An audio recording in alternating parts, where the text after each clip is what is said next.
Nos héros, même encore sous le choc de la perte du principal membre du groupe ainsi que du héros de l'histoire, continuent leur route vers la maison de McGarnagle. Voici la maison de McGarnagle. C'était facile finalement. Je me demande pourquoi le père Foal n'est pas venu nous empêcher de donner le cadeau.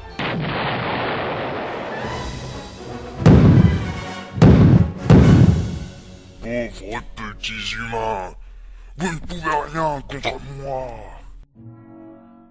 Vous n'êtes pas McGarnagle? Je ne pense pas que McGarnagle s'amuserait à détruire sa propre porte.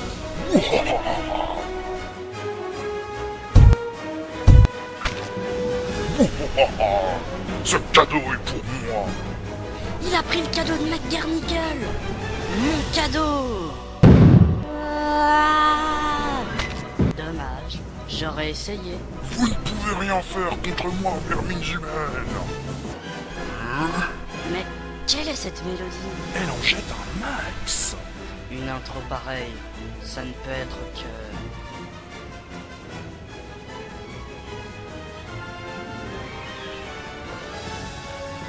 Qui est ce nabo? Elle était prévue pour Thibaut, mais ça fait du bien. Lucien! Tu es vivant? Comment as-tu fait pour te débarrasser de Marita? Je l'ai conduit chez quelqu'un qui devrait lui plaire. Stan, il y a quelqu'un pour toi. Sale petit humain, tu ne m'arrêteras pas.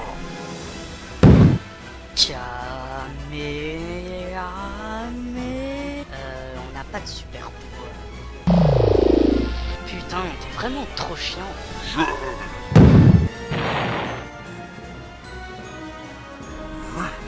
Oh non, nous avons échoué. Pas tout à fait, j'ai bien reçu mon cadeau. Comment ça? Qu'est-ce que tu as commandé? Une bombe. Ah oui? Alors pourquoi je n'explose pas? Il doit manquer un ingrédient important. Ah, je sais, Lucien, fais ta dernière attaque. Je vois où tu veux en venir. Évidemment. Nous avons réussi, les amis. Oui, nous avons sauvé Noël. Je ne comprends pas. Vous avez sauvé Noël et vous vous retrouvez ici? Les Anglais m'ont arrêté pour tapage nocturne. Et vous êtes condamné à mort pour ça? Ne faites jamais confiance à Simon en tant qu'avocat. Maître Simon, vous avez la parole. Merci, votre honneur. Messieurs, dames les jurés, imbéciles en tout genre. C'est l'heure. Vous m'accompagnez? Mais quel est votre nom? Mon nom? Je suis Dark Lufunk. un prisonnier va à la chaise électrique. Accordez-lui un dernier regard. Au revoir, mon père. Au revoir. Puis-je avoir les effets personnels du condamné? Il m'a demandé de les donner à qui de droit personnellement. Oui, tout de suite.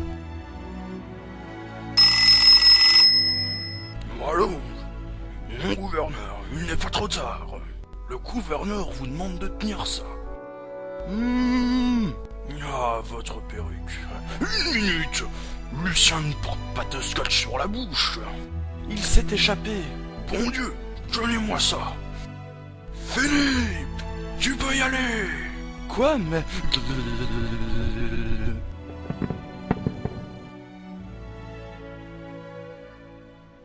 Aucune loi, aussi farfelue soit-elle, ne pourra m'arrêter. Seule une revue porno saupoudrée de cyanure le pourrait.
docteur, nous avons un cas urgent. Rappelez-moi d'abord pourquoi je vous ai engagé, et si c'est une raison suffisante, vous pouvez rester. Vous m'avez engagé pour ma beauté extraordinaire, évidemment. Non, mais sans rire. Pour éviter des poursuites judiciaires des droits de la femme. Ah, oui. Bon, et notre patient.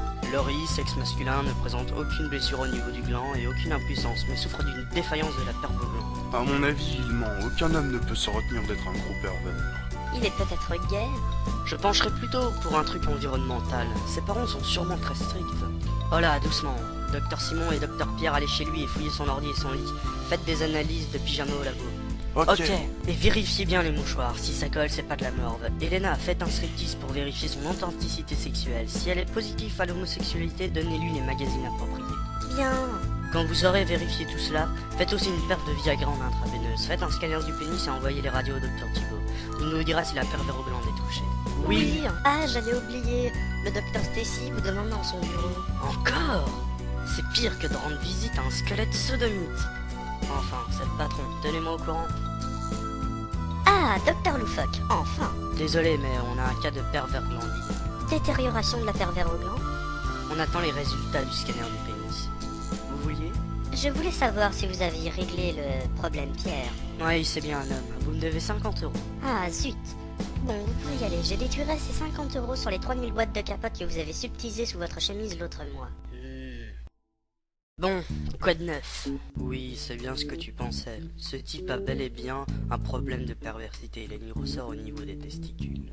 Bon Dieu, je pense que... Oui, c'est bien un chabit. Je vais le mettre sur le traitement expérimental.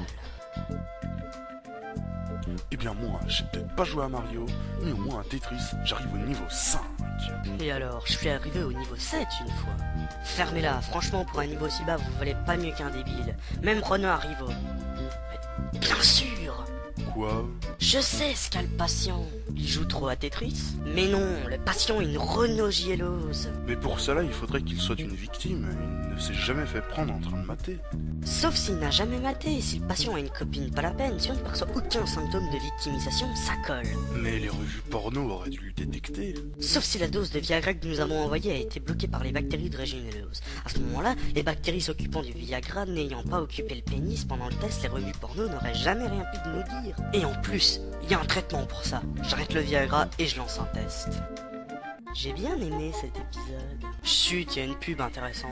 Après, on sauve mon chapitre de ces aventures. Lucien, nous sommes prêts pour une prochaine aventure. Quoi? Mais quelle aventure? Je vous retrouverai, professeur Golden God. Non, c'est pas vrai. Mais si c'est vrai d'abord. Bon Dieu, j'ai remonté le temps. Hein? Ah non, c'est juste la pendule qui est tombée en panne. Chouette, j'adore les sombreros.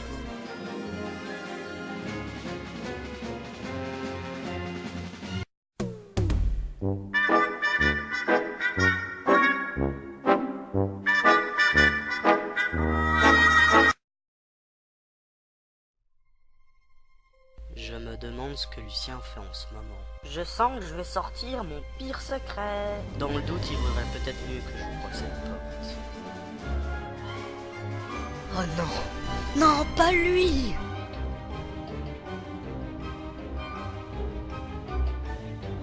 Quoi? Bientôt? Pas question que j'attende aussi longtemps.